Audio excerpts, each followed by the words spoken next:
Kind of a weird week this week. We didn't get as much done as we wanted to because we had things breaking on us constantly. So the tractor, I mentioned in the last video, the hydraulic cylinder on the curl motion, this cylinder right here, the ram was bent in it. Completely my fault.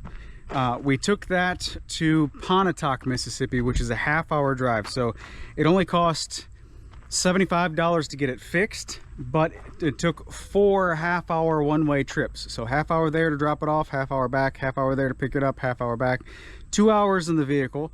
So however much gas that is, or diesel, however much diesel that is for my truck, plus the $75 to get that fixed. So that's pretty cool. Not the end of the world. Got that going. That took up Monday and Tuesday of no tractor time. And then I think it was on Wednesday I started to notice a leak in the hydraulics on the steering assembly. So this is the power steering for the tractor, and this fitting right here, this 90-degree elbow, it's one of those 90-degree elbows that has dual threads over there on that side. So there's threads to engage this into that piece over there, so you can thread it in a couple different times. And then you don't have to tighten it all the way up. You can position it on whatever angle you want. And then there's a jam nut, a washer, and an O-ring that actually locks this in place. So there's dual threads on here. And then that's where this is where the hydraulic supply comes in for the power steering. Well, it was initially leaking back here behind this washer. So I had to take this off to replace the O-ring. Well, I don't know if this is bent. I think this is bent, which I don't know how it could get bent if this is actually, if the cylinder itself or this ram itself is actually, you know, essentially shielding it. I don't know how it can get bent, but nevertheless it got bent. I think it got bent a little bit. So it's leaking inside. I think there's a small crack inside this that's leaking. Well, I didn't figure that out until I took this off. And in taking it off, I had to jack up the front of the tractor so that I could manually twist the tires for the steering to push this in so that this notch right here lined up with this part of the 90 over here. That way I could unscrew it. Well, there was still some interference there. I don't understand what engineers were thinking. Like, what's the order of operations here for assembling this? If this ram is in the way to put this in, it doesn't make much sense. So I had to use a piece of plastic, kind of like a thick lubricant, I guess you could say, to get this to spin around. It gummed up this a little bit. I put it back together.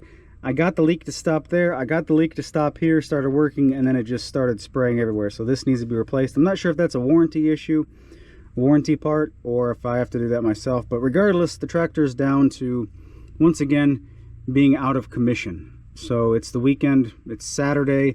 This leak didn't start really going bad again until late Friday. So parts places are closed. I have to wait till Monday to figure out a solution to this, and who knows, I may be out of tractor for a couple weeks. I'm not sure, but that is super annoying because all I have to do is tractor work, right? Everything that I have to do is tractor work. But I don't know if you noticed these orange stakes in the ground. There's one right there. I can't see the screen, to be honest with you. There's one over there, one over there, one over there, and one over there. I have no idea if I pointed to them or not. But this is the shop. This is the shop layout. I've cleared up enough of the burn pile on that side, so the pad is going to go right here. So the driveway comes in on this way, on this direction, and we're paralleling about 40 feet back to the front of the shop. And then the roof itself is going to be a 60 by 60 roof, but the shop is going to be 40 by 60 with a 20 by 40 lean-to. So the lean-to is going to be on the left-hand side according to the camera, and that's the side where the sun sets. My thinking there is the house will be over there. So I don't know if you can see those again. There's 2 more orange stakes for the front corner of the house. So the house will get the morning sunrise on the front porch. So as the sun comes up to the camera right, it's going to shine onto the porch of the house, which is what we want. That way you have a good morning sunrise at the house. But also when it's time to start work for the day, the front porch of the shop is facing west. So the front porch of the shop is not baking early in the morning, which is what I want.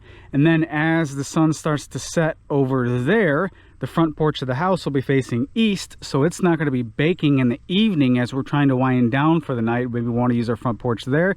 Well, the sun will be at our back, so it's not going to be baking there, because in the evening I won't be over here working, right? Makes sense. So there's a specific orientation that we wanted here on the 2 acres, mainly due to the sun. Now, water and electricity, that's still up in the air, because when I had the electric company come out here for the first time, well, I guess the only time, to actually measure where we wanted to put everything, electricity was going to go, you can't see it, but right in the front of that tree line right there is a stake with a white flag. That's where electricity was going to terminate, and that would give me 200 feet, a little bit less than 200 feet to the shop, and then a lot less than that to the house. So I was going to have two services right there for the shop and for the house. So that was the initial plan, and I really want to change that. I have to run it by them again, because I've knocked 250 feet off of the run, which, if I'm not mistaken, is about $2,500 that I can knock off of the run, and also make it a heck of a lot better for the way electricity actually comes to these two structures. Here's some huge root balls, by the way. This one's almost as tall as I am, so that's probably about 1.5 feet off the ground. Oh, dumb jokes. All right, so over here, this is where I now want the electricity to terminate. So it's going to have one of them like little turtle boxes. I don't know what they're called, just little boxes on the ground, because it's all going underground.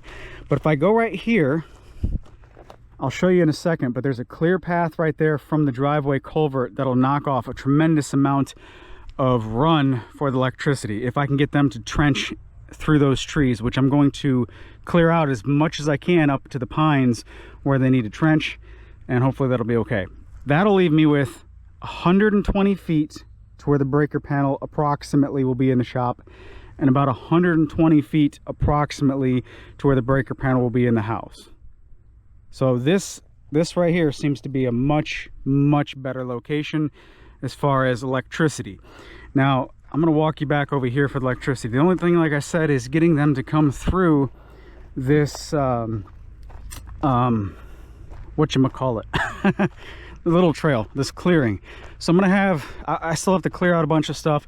I'm gonna take down everything that's in the path as far as trees go, smaller trees, and I'm gonna stump grind everything else. You can already see all the way up there to the driveway. So basically from these two big pines, that's gonna be the lane that they can get their trencher through. I don't see an issue with that as far as the trencher actually working. Anything that the trencher can't get, they said they're going to use a mini excavator, which this looks like it's plenty enough space. So I'll get rid of these two trees, stump grind everything through here, clear up the rest of these trees. This is all with the rotary cutter. All this work I've already done is just with the rotary cutter, cutting up a bunch of small stuff. So all that's back here is small stuff. I haven't chainsawed anything through here. Eventually, the driveway's over there, and the driveway wraps around and turns into the front of the clearing where the video started over there. Now, all of this, I want to eventually clear every bit of the underbrush, every single tree that's not a pine. So I'll have a big, tall pine stand. These pines are huge, right? I'll have a big, tall pine stand with nothing on the ground, and I'll have clear visibility from the shop through the trees into the driveway. That way I still have privacy from the road, but I'll have a view of anyone coming into the property way before they get to the clearing. So that's the plan anyway. So I've got to clear these regardless, but I'm thinking that this is plenty enough space, if they'll actually do it, to trench through. I mean, there's nothing on the ground right here anyway. But if I can get them to trench through right up here, this comes out right at the culvert in the driveway, which is about halfway up the driveway. Yeah, I guess the culvert's actually a little bit more than halfway up. But like I said, this knocks off 250 feet of trenching. So yeah, hopefully that's a big cost savings. Now all of this, like I said, will be cleared out. That's priority number one, is to finish clearing this path out, and then rather going straight to the driveway, there's an old four-wheeler trail right here where they were used to, that was a mud hole right over there. So they made this four-wheeler trail to come through here and go around the mud hole. But that's another straight shot right here that actually lines up better with the driveway, because the driveway snakes around that way, comes straight onto the camera, and then turns off over there. So hopefully they accept this offer. I got to do a lot of cleanup here, or this request I should say. Got to do a lot of cleanup through here. There's the culvert that we had to put in to get the water from this side over to there. All right, so let me try and get out of here without getting poison ivy. But let me get out of here and walk to the, ouch, to the road up here. Actually, let's just keep chit-chatting. So right through here we'll have to go. I'm gonna go right through here because it's closer. Ugh. All right, back on the driveway. So and the reason why I want them to do that rather than going to the original spot, because the original spot's on that side of the driveway.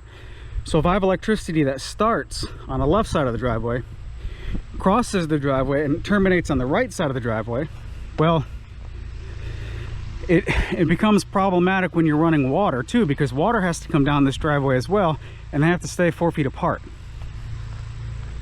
So anywho, let's speed up and just walk real fast to the road.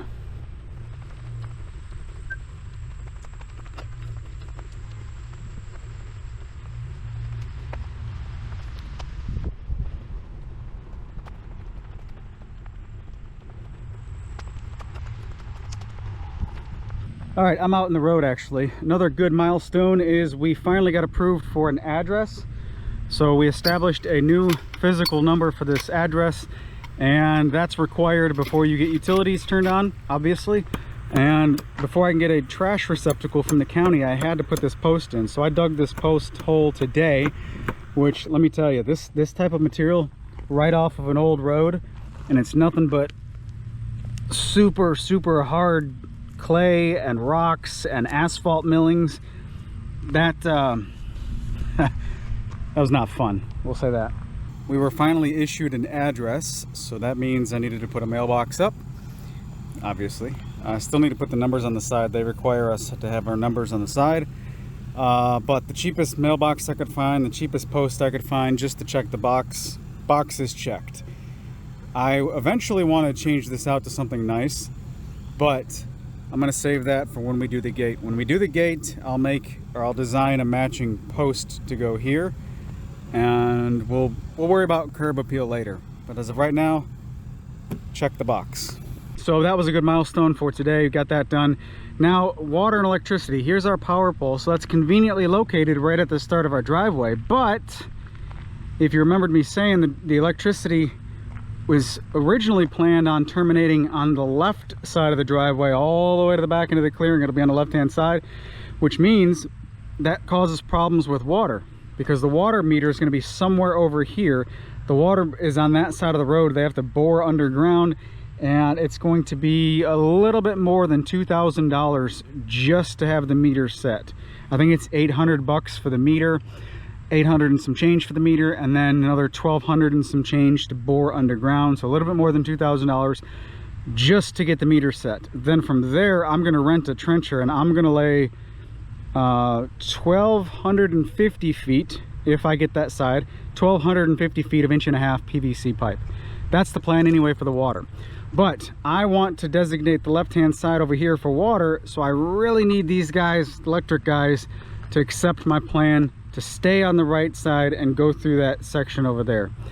Whether or not that's going to happen, I don't know. I sure hope that they do that. I don't see why they can't. If I get all the trees out of the way, if I use a stump grinder to grind the stumps to where it's just, I mean, just digging in dirt. I don't care if it's the driveway or if it's through the trees, it's digging in dirt. Hopefully they'll go for that plan. But one benefit of having the water on the left-hand side is I want to have a spigot over here on the left-hand side as well. So we just passed through the imaginary gate that will eventually be there, and now we're inside the property. quite a ways, and I want to have a spigot, water spigot, in between these two big trees. That way, any of our friends and family who's leaving, maybe they're leaving with their side-by-side or their four-wheeler, and they can stop up here on their way out and hose off anything that they want to hose off. And it's not really going to matter because this all drains wonderfully through that culvert. So this is a really good drainage situation, so it sounds like it'd be a good spot to have like a utility clean-off station right here. Also, this is the turnaround tree in the driveway, so having a few things around here will be convenient. Plan B for the water and electricity. If they don't, actually, you know what? I gotta back up to the road to say plan B. All right, back at the road. Plan B, if the electricity must terminate on the left side of the driveway for whatever reason, then I'm not gonna have the meter set over there. I'll have the meter set right here. So I'll have to rotary cut all this down, and it's gonna be super annoying because electricity, I'll have to have them immediately go to the left-hand side. That way I can take this water meter staying 4 feet away from the pole at a minimum to cut through all of this crap over here, come down this hill, and then at that point, water can stay on the right side, electricity can stay on the left side. So we have an acceptable plan for plan B. The more I think about it, the more I just really want the electricity to terminate on the north side of the clearing and not the south side of the clearing. That's going to save me 250 feet of the initial run, and that's also going to save me quite a bit as far as going from where they terminate to hooking up into the shop breaker panel. So I just want a decision, and I'm one of them really impatient people. Like, I need to know something. I need to know something. It's the weekend, so of course I can't get an answer. But there's that. That's the water and electric situation. So this really has been a Murphy's Law kind of a week. You know, anytime you're doing a big project like this, obviously 100% of everything can't always go right. You know, there's got to be some hiccups here and there, and we've already had a few. But this past week, like I said, Murphy's Law has just been kicking our butt. So I've already mentioned that I messed up the ladder. I busted the ladder. That was the $230 ouchie. That kind of hurts even more because I don't know why I did not check Facebook Marketplace to get a replacement ladder. I just bought a brand new one, and it could have saved quite a bit on a used ladder. Whatever. And then after that, I bent the cylinder on the tractor. I've already talked about that. And then we have the hydraulic leak on the tractor. I've already talked about that. I have a Steel Magnum 600, I think, leaf blower, backpack leaf blower. Well, I park my truck in the shade every morning, and then at noon there's no longer shade right there, so I move it once a day when I'm out here to go into some more shade. I parked it, nothing around the truck, nothing, absolutely nothing around the truck. And then my wife puts a leaf blower, that leaf blower, next to the front right tire. I didn't see that, so I backed up a little bit, turned the wheel, and crunch, crunch, crunch, crunch, crunch, crunch. What in the bleepity bleepity bleepity bleep was that? Back up, get out, and then my leaf blower's in a bunch of pieces. It's like, dang, that sucks. So there's no fault there. I guess ultimately it's my fault. I'm the one who ran it over. Wasn't expecting that to be there, but it was just a circumstantial thing. So that kind of sucks. I imagine the leaf blower itself is still good. I haven't messed with it at all, but I think the plan there, because it's mainly the cage that everything bolts to, the skeleton, I guess you could say, that everything connects to, that actually got crushed. I think I'm just going to mount it to a piece of plywood and then mount a fuel tank to it, and then basically get it to where instead of being on my back, I could use it on a two-wheel dolly. I think that's the cheapest way to salvage that. I can still move it around on a two-wheel dolly, basically the same as if it was on my back. No big deal. So that kind of sucks. And then my chainsaw, I have a Steel MS 250 chainsaw, and I don't know what's up with it. I just have zero power. I can cut like 3-4 inch diameter stuff. It's got an 18-inch bar on it, and it used to just plow right through material. It used to cut really good. Now, of course, that has a lot to do with a sharp chain and whatnot. Well, I know how to sharpen a chain quite well, and you can verify that by the size of the chips actually coming off when you're cutting. It's cutting like it should. It's not making dust. It's actually making nice sized chips. So the chain itself is sharp. It's verifiably sharp. Just don't have any power on that saw anymore. So cutting like a 10-inch diameter tree, it won't cut through it. It just bogs down, like almost as if you're trying to be way too aggressive, just, you know, just wrenching on it, right? And I'm not. Just letting the machine do the work, right? Well, there's no power. So I've been using that with zero maintenance, other than just wiping it clean. Zero maintenance for the past 5 years or so. So I think I'm going to order a carburetor kit, tune-up kit off Amazon. I think you can get the whole carburetor, air filter, and a spark plug for like $22, something like that. So anyway, kind of a Murphy's Law uneventful week as far as getting stuff done, but it is what it is. We move on. That's it for this video. You guys take care, have a great day, and I'll talk to you in the next one.